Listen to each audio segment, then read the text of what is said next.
You have been warned.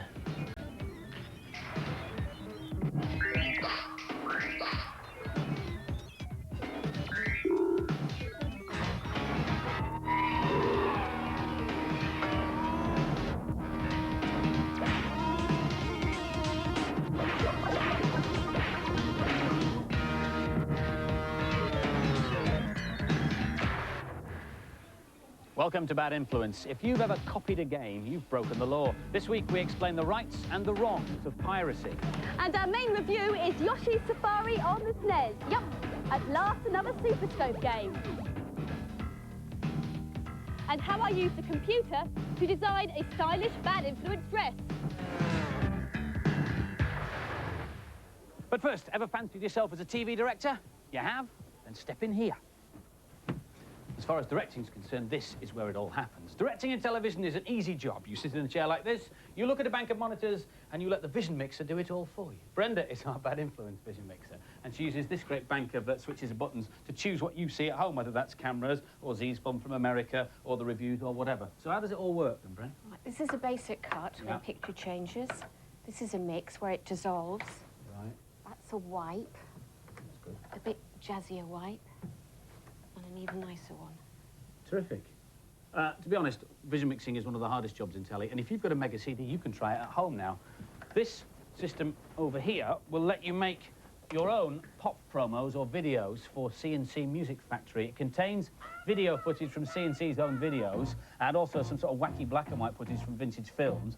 The setup is very similar to what we've got in the gallery here, but on a smaller scale. The pictures at the bottom are what you've got to choose from, A, B and C, and the one at the top is what you're recording. And you just cut between them by pressing A, B or C on your controller. So we go B and C. There are also effects, just like in real telly. You can slice the picture up like that, or you could make it all smeary like that, and you can even put the lyrics on if you want to. It's a bit basic though, and it does get boring very quickly, especially if you don't like C&C Music Factory's music, and I'm not their greatest fan at all. There are other discs available though, with music from In Excess and Criss Cross, but the only difference between those discs and this one is the songs. And the worst thing is you can't speed up the process at all. It takes ages. You've got to watch the video all the way through when you make it, and then all the way through at the end. Not brilliant, actually, but there's my effort vision mixing team. What do we think? Rubbish. Yeah, well, thanks very much. All right, then, we'll stand by camera 2, stand by Violet. Cut to camera 2, cue Violet. If you've got one of these, a Super Scope for the SNES, you're probably fed up with playing the same old games that you got with it last Christmas. I peeled then for our main review, Yoshi's Safari, the first brand new Super Scope game in ages. Here's the hail. People who bought Super Scopes originally have had a very long wait for a new game, so Yoshi's Safari's got a lot riding on it. This is the stage select screen where you can choose one of 7 stages to do in any order. I'm doing level 2, all the others are familiar Mario settings as well. In this game you play Mario riding on Yoshi's back around the land. You have to shoot all the Goombas and Koopas. If you shoot them you get coins. If Yoshi accidentally gets hit by a Koopa, then he gets dazed. Also, if you shoot him by accident, he gets a little plaster on the back of his head. This is the end of level boss for level 2. To destroy him, you have to shoot the pink sphere on his back, and also the green fireballs he fires at you. It takes absolutely ages to destroy, just like all the other bosses in this game. It gets really, really boring after a while. Hero got through to stage 3. The gate I'm about to blast lets me choose different routes to finish the level. I also have to jump over these ice barriers. If you don't actually make the jump, then you skid over the ice and it drains your energy quite a lot. The game scrolls like Mario Kart, but it's nowhere near as much fun to play. In this game, there's nothing to do but shoot. This is definitely the best game on the Super Scope so far. That's not really saying much if you've seen the others. Overall, this is a really tedious game. It's a good blast, but not very challenging. This is the first decent game for Super Scope, but it's not to standards of the other Mario games. And so the final scores for Yoshi's Safari. The girls gave it an excellent 4 out of 5, but the boys only an average 3 out of 5. Ah, hello, depressing footers. I'm really depressed and I've written a blues song. I woke up this morning, all crumpled in the sheets. I woke up this morning, ready to do some cheats. I'm feeling really bad, it's so sad, yeah. I'm in a huff, so here's a cheat for Tough Enough on the SNES. All you have to do is press start to get to the mode selection screen, like so. And then press left, left, left, right, right, right, and then left 7 times. 1, 2, 3, 4, 5, 6, 7. And you can now scroll through all of the characters like this. Brilliant! What a great sheet. Woke up this morning, feeling so happy. I mean, I was really depressed, obviously, actually.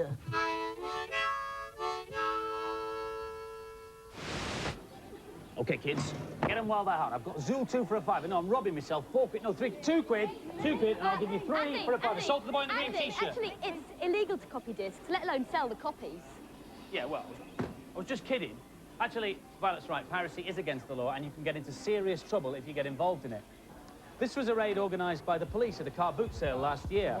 Markets and car boot sales are the main outlet for pirated games, and it's big business. So far this year, 47,000 pirate discs have been seized. Programmers have come up with different ways to protect their software. There's the code wheel, of course, and we've all spent hours and hours flicking through a manual looking for keywords. There's also protection built into the software, but protection that's been built in can be taken out. Although this disc is copy protected, a copy program like this one can copy everything on it onto a blank disc. The result?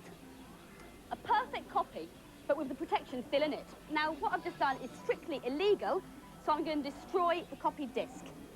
It's a vicious circle. People say the games are too expensive, but the games manufacturers say that for every 1 floppy disk sold at full price in a shop, there are 8 or 9 copies in circulation. That's why fewer and fewer games are being developed for floppy disks. And if you've got any copied games at home, you're breaking the law too. So what you should do with them is chuck them in the bin.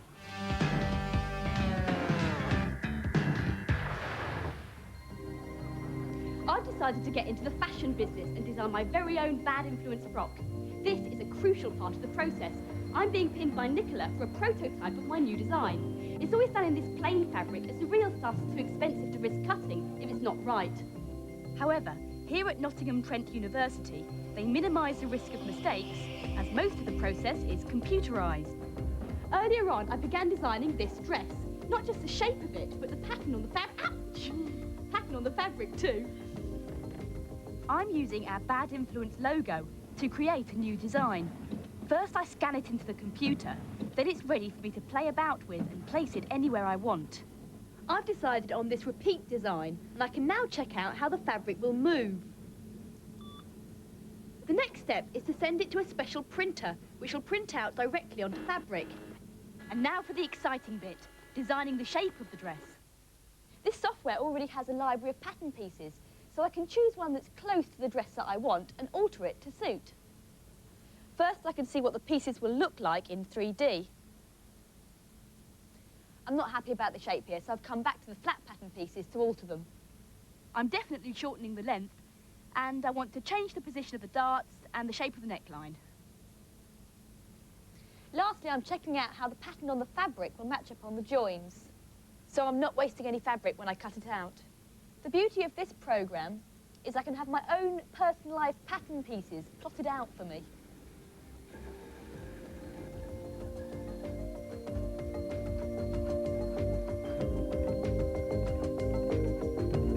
After all that pinning, Nicola's decided to plunge in and cut the real fabric.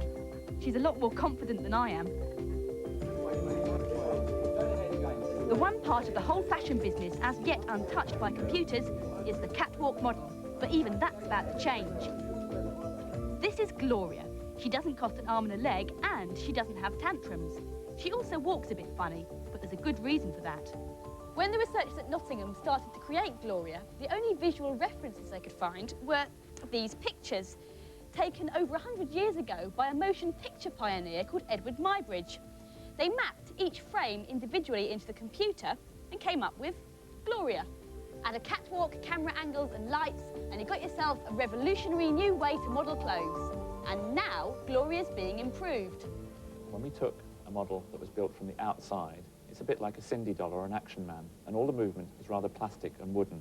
So what we've been doing is animating a body by taking a skeleton and making a skeleton walk, adding flesh to that skeleton, adding muscles to the flesh, and we see then that when a head moves round, for example, the neck muscles will move with the body. The whole intention is to make it flow, to make our movement as natural as possible. Gloria and I may have a long way to go, but watch out, Naomi Campbell. You've got competition.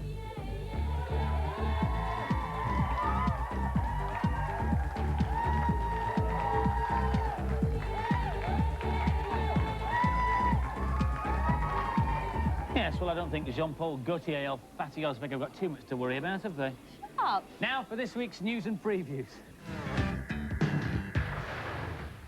Mega Drive owners can help charity next month. Sonic 2 and 4 other top games will be banded together for 50 quid. Proceeds go to Childline and the Prince's Trust. Indiana Jones and Bart's Nightmare are also in there, but the bundle will only be available in Dixon's and Woolworths. If you want to be seen to be mean when you're playing your games, it's no use just slobbing around. No, no. You need Cred new gameware by Future Shooter. And who better to try it out than our very own super nerd, Namrood. Billed as clothing for screen warriors. It includes jackets and bags and hats and sweatshirts featuring this cool dude. And here's what it looks like on. You'll never be a nerd again, Nam. No, really. The RAC Rally starts this weekend, and with it, the latest version of the Network Q RAC Rally game for PC and Amiga. You've got a choice of cars with different characteristics, as well as digitised video of the event itself. All the realism without mudding your lounge. Hello again, scrotty furtlers. Clothes are very important. They say something about you. My clothes, for example, say, hey, trendy guy. Violet's clothes say, hey, look at my funny hairdo. And Andy's clothes say, ouch, let us out of here. I've been making a brand new, fashionable Furtling jacket. It's great. It's got a pocket up here for pencils and tweakers. It's got a special pocket here for my cheat book, and bits and pieces are over here, and separate pockets for chewed and unchewed sweets, and there's a storage area here for my head caps. Right, time for my first fashionable cheat. It's for James Pond 2 on the Amiga. Now, on any of the intro screens, simply type in Little Mermaid. L-I-T-T-L-E-R-M-A-I-D,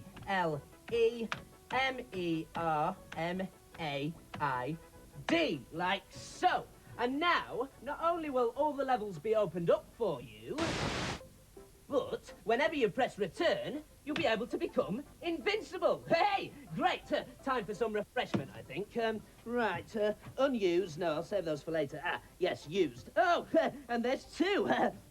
Andy, Violet, would you like to share a mint? Oh. I think I prefer one that's in mint condition. And so to Piracy Part 2. It's impossible for you and I to copy cartridges. You can't get hold of the blanks, for a start. But take a look at this little lot. This little lot, with the exception of 3, are all fake cartridges. Mind you, some are easier to spot than others. These both purport to be Superstar Wars for the SNES, but no prizes for guessing which is the original and which is the fake. That's the real one, and that's the fake. I mean, just look at the label. It's awful. Gets a bit better, though, with this Spider-Man for the Game Gear. This is the genuine one. This is the forgery. But it's a good picture. The box is all right, but it's completely the wrong shape and the wrong size. Best forgery I've seen is probably this one, for Olympic Gold for the Mega Drive. They've got the packaging right, they've got that distinctive Sega-looking grid, and they've got the picture on the front, although it's too big. And inside, the cartridge itself looks just like a Mega Drive cart, although there are no instructions, and with fake games, there are very rarely instructions. Sometimes you get a photocopied A4 sheet. The thing that's missing from all the fakes is the word Sega or Nintendo, and that's because it's a greater offence to breach a copyright of a logo than it is to produce fake games. And be careful, if you use a fake cart, it might blow up your system. We got this in Pakistan, and you can get one here if you know where to look. Basically, it copies your cartridge game down onto a floppy disk, then you can get rid of your cartridge and play the game from the floppy disk through your SNES. It's very easy to use and highly illegal, as are other so-called backup devices sold by various shady characters. Oh, and I'm not going to demonstrate this one.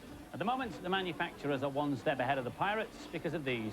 CDs are relatively cheap to produce and at the moment almost impossible to copy, although we have heard that there are already some bootleg copies of Mega CD games available in the Far East. The moral of the piece is simple. Don't copy software. It's illegal, it's stealing, and you could be prosecuted for it. And it makes games more expensive for everybody. And if you come across dodgy software, don't buy it. Tell your local trading standards office. Now for some official games reviews. Star in your very own Oscar ceremony with a new platform hero for the Amiga.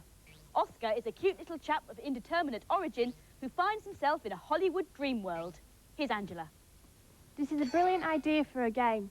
All the levels represent different types of films. This is a horror level. In it, you've got to collect 15 Oscars for this level anyway. And when you've found them all, you've got to go to the clapperboard. I'm just collecting my yo-yo. This is the only weapon you'll get. You can kill things with it, or you can hang off walls, which is pretty hard. This elephant lets me go back to there when I die. Just collected an Oscar. And this potion lets me go invisible. But it's hard because I can't see where I am. This game's got everything. Good graphics, a brilliant new hero, and excellent playability. There's been a lot of time and effort put into it, and it shows. This is a great idea for a game. The character's very appealing and moves really well. And the scores for Oscar, both the girls and the boys awarded it top marks, 5 out of 5. Last Action Hero is a movie conversion for the Game Boy. The film was a bit of a dud. How does the game shape up? Here's Andy. This is basically a beat-em-up platformer, loosely based on the film Last Action Hero. I'm playing the Schwarzenegger character, who is a film hero trapped in a real world. He needs to collect these tickets so he can get fire extinguishers to progress further in the game. More tickets mean more fire extinguishers. Here a baddie just appeared out of nowhere, and they can only attack him with 2 moves. The graphics are too detailed and complicated for the Game Boy to handle. Here I'm jumping over a gap, kill another baddie. Jump over a gap, kill another baddie. It's just too repetitive. This is the worst Game Boy game I've ever played. It's way too hard. It's difficult to see. There are lots of better beat-em-ups. It's good fun, but too hard. This sort of game does not work on the Game Boy. This game's too ambitious for the Game Boy. You just can't handle all the action on screen at once. And the scores for Last Action Hero. For the first time ever, both the boys and the girls gave a game a dreadful 1 out of 5. Looks like one to miss. Hello, Scrotty Furtlers. This is my latest invention, the Roo Duplicator. It's a machine that makes exact copies of anything, and I'm just about to test it out. Right. Now, stand back, because I don't know how far the field extends. Oh! Oh, no! I misjudged the field! No, I did. No, I'm the original Namrood. No, I am. You're just a feeble copy. Well, if you're the original Namrood, prove it. Do a cheat. Right, I will. It's for Fatal Fury on the Mega Drive. When you lose a fight and the continue screen appears, all you have to do is hold down up, like so, and press A, B, and C simultaneously. Let go, and keep doing this until you get a maximum number of credits. 9! Ha-ha! Aha! My ploy worked. While you were cunningly distracted, I reversed the field. Hey! Bye-bye, fake Nam. Whoa! Whoa! Uh-oh! 3 good reasons not to copy anything. If you want to read the date of last, set your video recorder going now. Last week's competition prize was a load of Super Bomberman goodies with the game and a SNES. And the question was, what does SCUBA stand for? Well, the answer is self-contained underwater breathing apparatus. And the winner is Christopher Harrington from Londonderry. Well done, Christopher. 10 runners-up will also receive T-shirts, and your names are going across the screen now. Well done. This week's competition prize is a Last Action Hero jacket and a portable CD player and the soundtrack from Last Action Hero, and we're going to chuck in Namrood's latest blues CD. Now, the question is quite difficult.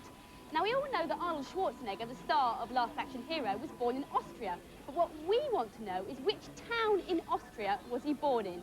Phone in your answers on 0891 700 100. Calls will cost no more than 25p, but make sure you get permission from whoever pays the phone bill. Lines will close at midnight on Monday. Wouldn't it be nice if when you were playing you weren't tied to your console?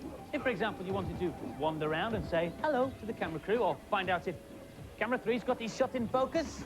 No, of course not. Well, now you can, because of this new system, the Dual Turbo. It works just like your TV or video remote control. Infrared signals are sent out from the handset here to this little receiver box here that you plug in, where you plug in your normal control pads for the Mega Drive. So now you can just get up and walk around, and it comes with a second controller too. So, fancy a game of 2-player, Violet? Yeah, I'll beat you again. Bye. Ta-ra.